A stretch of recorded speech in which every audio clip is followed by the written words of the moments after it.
Well, the San Jose Police Department reeling from news that a promising young rookie officer who died mysteriously in March overdosed on fentanyl. Yeah, the medical examiner's office released Officer Dejon Packard's cause of death on Saturday.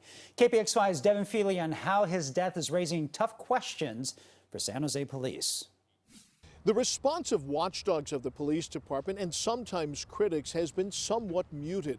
They're still trying to better understand the totality of the circumstances of Officer Packard's death. But they do say that this is an opportunity for the department to take a long, hard look in the mirror. He was a great person.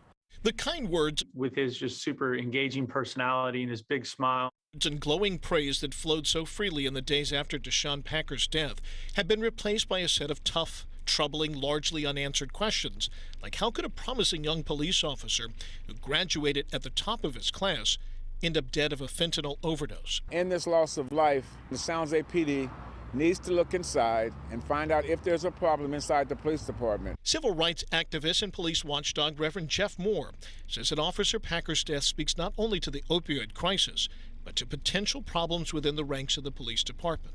Police department is a reflection of its community, and if there's a problem within the community, that problem could also exist inside the police department. Officer Packard was found dead inside of his Milpitas home in March. The medical examiner's office ruled the death of fentanyl overdose.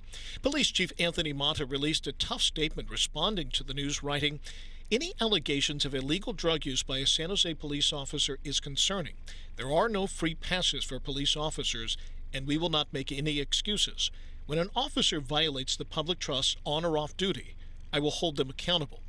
Milpitas police are still investigating Officer Packard's death and would not say if they had figured out where the drugs came from or if anyone else was involved. Reverend Moore says that Officer Packard has already paid a terrible price for his alleged transgression, and he says it is now up to law enforcement to ensure that no one else suffers a similar fate. The highest price that they could ever pay was the loss of their life. The police chief is trying to strike the balance between two seemingly contradictory messages. On one hand, he says officers don't get a free pass for bad behavior.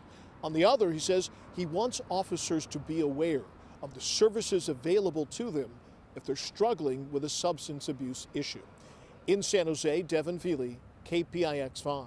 All right, thanks, Devin. And Officer Packard's family struggling to come to grips with the medical examiner's findings. They released a statement that reads, in part, there was no indication that Dejon was involved in illicit activity, and he was heavily against it, as evidenced by his chosen profession. He joined the San Jose Police Department to make a difference.